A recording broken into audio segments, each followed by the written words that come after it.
تفہیم القرآن سید ابوالعلا مودودی سورۃ الجمعہ آیات 9 تا 11 حصہ سوم اعوذ باللہ من الشیطان الرجیم بسم اللہ الرحمن الرحیم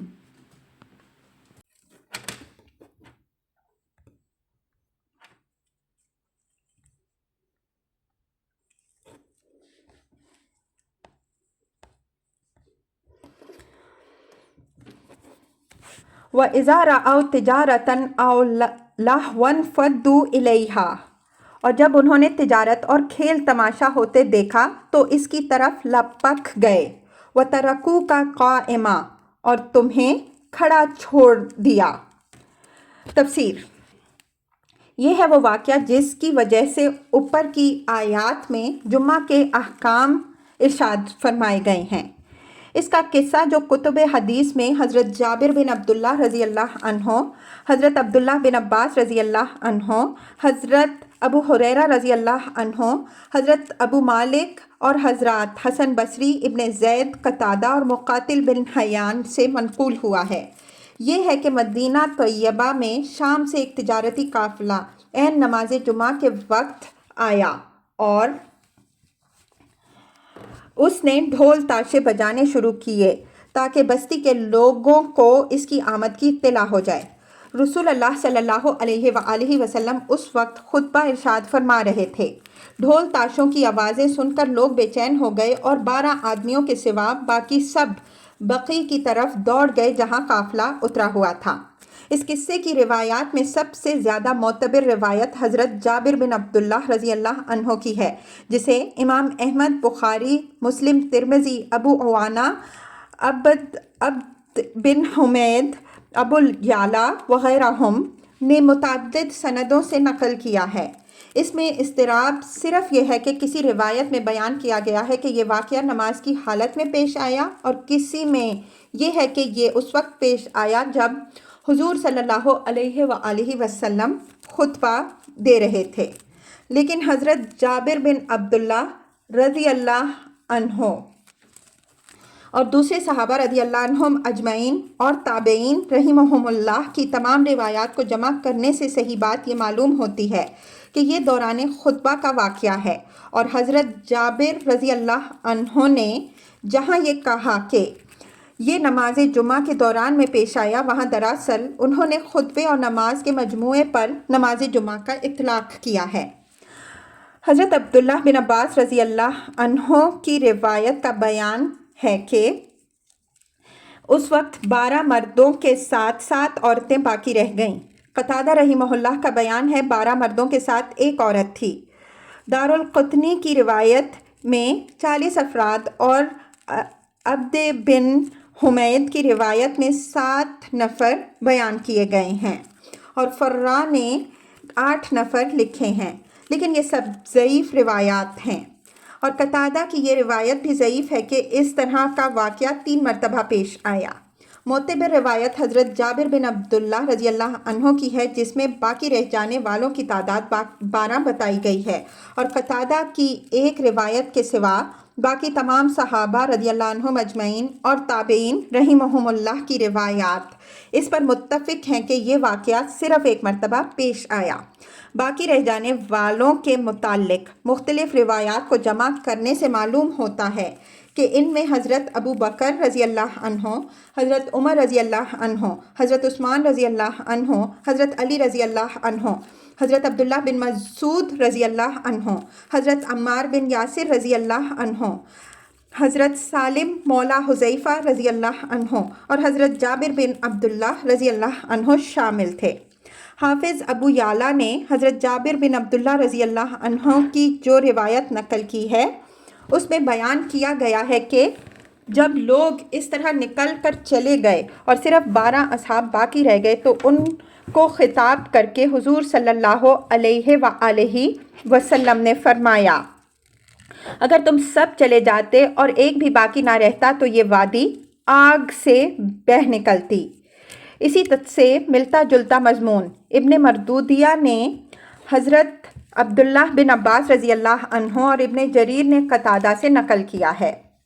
شیعہ حضرات نے اس واقعے کو بھی صحابہ رضی اللہ عنہم اجمعین پر طعن کرنے کے لیے استعمال کیا ہے۔ وہ کہتے ہیں کہ صحابہ رضی اللہ عنہم اجمعین کی اتنی بڑی تعداد کا خطبے اور نماز کو چھوڑ کر تجارت اور کھیل تماشے کی طرف دوڑ جانا اس بات کا ثبوت ہے کہ وہ دنیا کو آخرت پر ترجیح دیتے تھے۔ لیکن یہ ایک سخت بیجا اعتراض ہے جو صرف حقائق سے آنکھیں بند کر کے ہی کیا جا سکتا ہے۔ دراصل یہ واقعہ ہجرت کے بعد قریبی زمانے ہی میں پیش آیا تھا۔ اس وقت ایک طرف تو صحابہ رضی اللہ عنہم اجمعین کی اجتماعی تربیت ابتدائی مراحل میں تھی اور دوسری طرف کفار مکہ نے اپنے اثر سے مدینہ طیبہ کے باشندوں کی سخت معاشی ناکہ بندی کر رکھی تھی، جس کی وجہ سے مدینے میں اشیاء ضرورت کمیاب ہو گئی تھی۔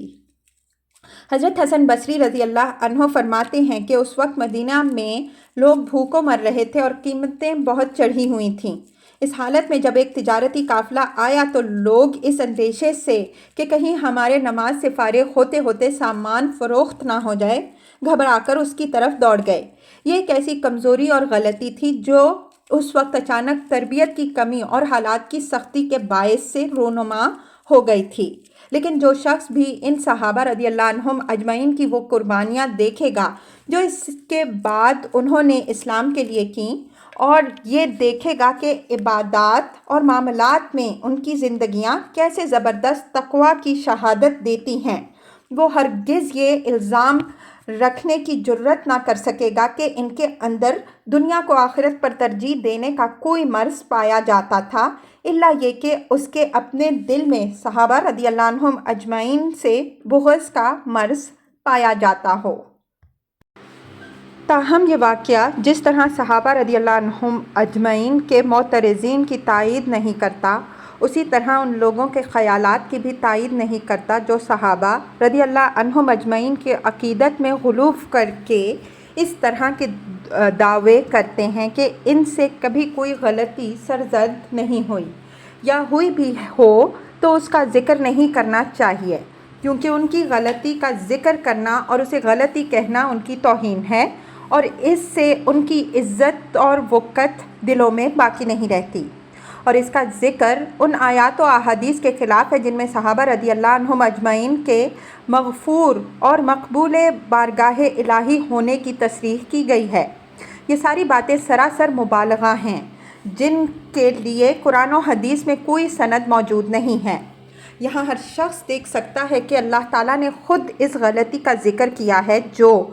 صحابہ رضی اللہ عنہم اجمعین کی ایک کثیر تعداد سے صادر ہوئی تھی۔ اس کتاب میں کیا ہے جسے قیامت تک ساری امت کو پڑھنا ہے، اور اسی کتاب میں کیا ہے جس میں ان کے مغفور اور مقبول بارگاہ میں ہونے کی تصریح کی گئی ہے۔ پھر حدیث و تفسیر کی تمام کتابوں میں صحابہ رضی اللہ عنہم اجمعین سے لے کر بعد کے اکابر اہل سنت تک نے اس غلطی کی تفصیلات بیان کی ہیں۔ کیا اس کے معنی یہ ہے کہ اللہ تعالیٰ نے یہ ذکر انہی صحابہ رضی اللہ عنہم اجمعین کی وقت دلوں سے نکالنے کے لیے کیا ہے جن کی وقت وہ خود دلوں میں قائم فرمانا چاہتا ہے؟ اور کیا اس کا مطلب یہ ہے کہ صحابہ رضی اللہ عنہم اجمعین اور تابعین رحمہم اللہ اور محدثین و مفسرین رحمہم اللہ نے اس قصے کی ساری تفصیلات اس شرعی مسئلے سے ناواقفیت کی بنا پر بیان کر دی ہیں جو غالی حضرات بیان کیا کرتے ہیں؟ اور کیا فی الواقع سورہ جمعہ پڑھنے والے اور اس کی تفسیر کا مطالعہ کرنے والے لوگوں کے دلوں سے صحابہ رضی اللہ عنہم اجمعین کی وقت نکل گئی ہے؟ اگر ان میں سے ہر سوال کا جواب نفی میں ہے، اور یقیناً نفی میں ہے، تو وہ سب بے جا اور مبالغہ آمیز باتیں ہیں جو احترام صحابہ رضی اللہ عنہم اجمعین کے نام سے بعض لوگ کیا کرتے ہیں۔ حقیقت یہ ہے کہ صحابہ رضی اللہ عنہم اجمعین کوئی آسمانی مخلوق نہ تھے، بلکہ اسی زمین پر پیدا ہونے والے انسانوں میں سے تھے۔ وہ جو کچھ بھی بنے رسول اللہ صلی اللہ علیہ وآلہ وسلم کی تربیت سے بنے۔ یہ تربیت بتدریج سال ہا سال تک ان کو دی گئی، اور اس کا جو طریقہ قرآن و حدیث میں ہم کو نظر آتا ہے وہ یہ ہے کہ جب کبھی ان کے اندر کسی کمزوری کا ظہور ہوا، اللہ اور اس کے رسول صلی اللہ علیہ وآلہ وسلم نے بروقت اس کی طرف توجہ فرمائی اور فوراً اس خاص پہلو میں تعلیم و تربیت کا ایک پروگرام شروع ہو گیا جس میں وہ کمزوری پائی گئی تھی۔ اسی نماز جمعہ کے معاملے میں ہم دیکھتے ہیں کہ جب قافلہ تجارت والا واقعہ پیش آیا تو اللہ تعالیٰ نے سورہ جمعہ کا یہ رکوع نازل فرما کر اس پر تنبیہ کی اور جمعے کے آداب بتائے۔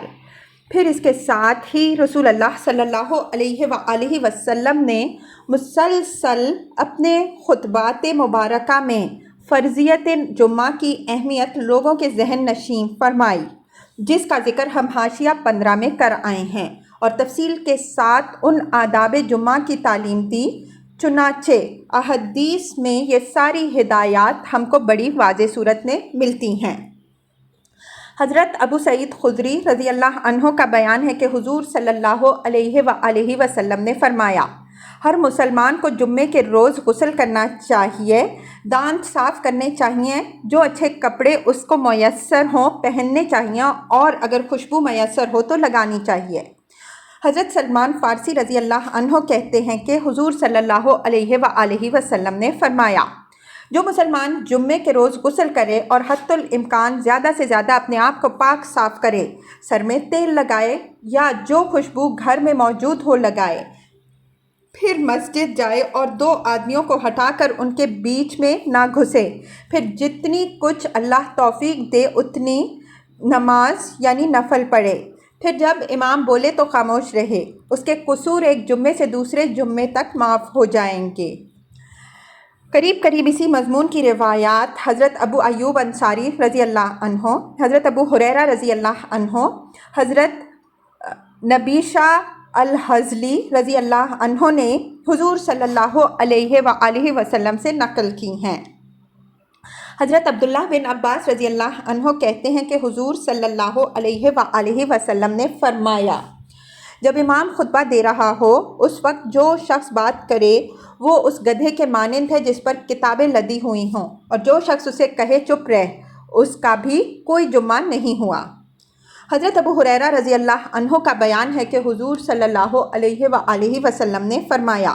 اگر تم نے جمعے کے روز خطبے کے دوران بات کرنے والے سے کہا چپ رہ تو تم نے بھی لغو حرکت کی۔ اسی سے ملتی جلتی روایات امام احمد، ابو داؤد اور طبرانی نے حضرت علی رضی اللہ عنہ اور حضرت ابو درداء رضی اللہ عنہ سے نقل کی ہیں۔ اس کے ساتھ آپ صلی اللہ علیہ وآلہ وسلم نے خطیبوں کو بھی ہدایت فرمائی کہ لمبے لمبے خطبے دے کر لوگوں کو تنگ نہ کریں۔ آپ صلی اللہ علیہ وآلہ وسلم خود جمعے کے روز مختصر خطبہ ارشاد فرماتے اور نماز بھی زیادہ لمبی نہ پڑھاتے تھے۔ حضرت جابر رضی اللہ عنہ بن سمرہ کہتے ہیں کہ حضور صلی اللہ علیہ وآلہ وسلم طویل خطبہ نہیں دیتے تھے، وہ بس چند مختصر کلمات ہوتے تھے۔ حضرت عبداللہ بن ابی اوفا رضی اللہ عنہ کہتے ہیں کہ آپ صلی اللہ علیہ وآلہ وسلم کا خطبہ نماز کی بنسبت کم ہوتا تھا اور نماز اس سے زیادہ طویل ہوتی تھی۔ نسائی حضرت عمار بن یاسر رضی اللہ عنہ کی روایت ہے کہ آپ صلی اللہ علیہ وآلہ وسلم نے فرمایا، آدمی کی نماز کا طویل ہونا اور خطبہ کا مختصر ہونا اس بات کی علامت ہے کہ وہ دین کی سمجھ رکھتا ہے۔ مسند احمد، مسلم۔ تقریباً یہی مضمون بزار نے حضرت عبداللہ بن مسعود رضی اللہ عنہ سے نقل کیا ہے۔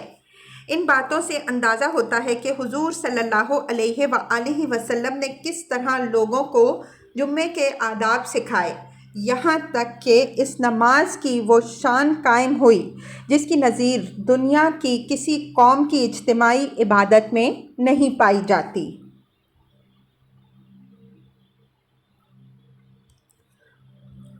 کل ما عند اللہ خیر من اللہو و من التجارہ، ان سے کہو جو کچھ اللہ کے پاس ہے وہ کھیل تماشے اور تجارت سے بہتر ہے۔ تفسیر۔ یہ فقرہ خود بتا رہا ہے کہ صحابہ رضی اللہ عنہم اجمعین سے جو غلطی ہوئی اس کی نوعیت کیا تھی۔ اگر معاذ اللہ اس کی وجہ سے اس کی وجہ ایمان کی کمی اور آخرت پر دنیا کی دانستہ ترجیح ہوتی تو اللہ تعالیٰ کے غضب اور زجر و توبیخ کا انداز کچھ اور ہوتا، لیکن چونکہ ایسی کوئی خرابی وہاں نہ تھی بلکہ جو کچھ ہوا تھا تربیت کی کمی کے باعث ہوا تھا، اس لیے پہلے معلمانہ انداز میں جمعے کے آداب بتائے گئے، پھر اس غلطی پر گرفت کر کے مربیانہ انداز میں سمجھایا گیا کہ جمعے کا خطبہ سننے اور اس کی نماز ادا کرنے پر جو کچھ تمہیں خدا کے ہاں ملے گا وہ اس دنیا کی تجارت اور کھیل تماشوں سے بہتر ہے۔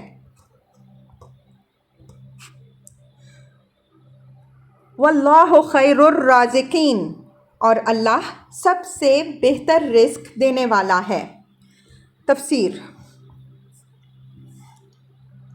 یعنی اس دنیا میں مجازاً جو بھی رزق رسانی کا ذریعہ بنے ہیں ان سب سے بہتر رازق اللہ تعالیٰ ہے۔ اس طرح کے فقرے قرآن مجید میں متعدد مقامات پر آئے ہیں۔ کہیں اللہ تعالیٰ کو احسن الخالقین کہا گیا ہے، کہیں خیر الغافرین، کہیں خیر الحاکمین، کہیں خیر الراحمین، کہیں خیر الناصرین۔ ان سب مقامات پر مخلوق کی طرف رزق، تخلیق، مغفرت، رحم اور نصرت کی نسبت مجازی ہے اور اللہ تعالیٰ کی طرف حقیقی۔ مطلب یہ ہے کہ جو لوگ بھی دنیا میں تم کو تنخواہ، اجرت یا روٹی دیتے نظر آتے ہیں، یا جو لوگ بھی اپنی صنعت اور کاریگری سے کچھ بناتے نظر آتے ہیں، یا جو لوگ بھی دوسروں کے قصور معاف کرتے ہیں اور دوسروں پر رحم کھاتے ہیں اور دوسروں کی مدد کرتے نظر آتے ہیں، اللہ ان سب سے بہتر رازق، خالق، رحیم، غفور اور مددگار ہے۔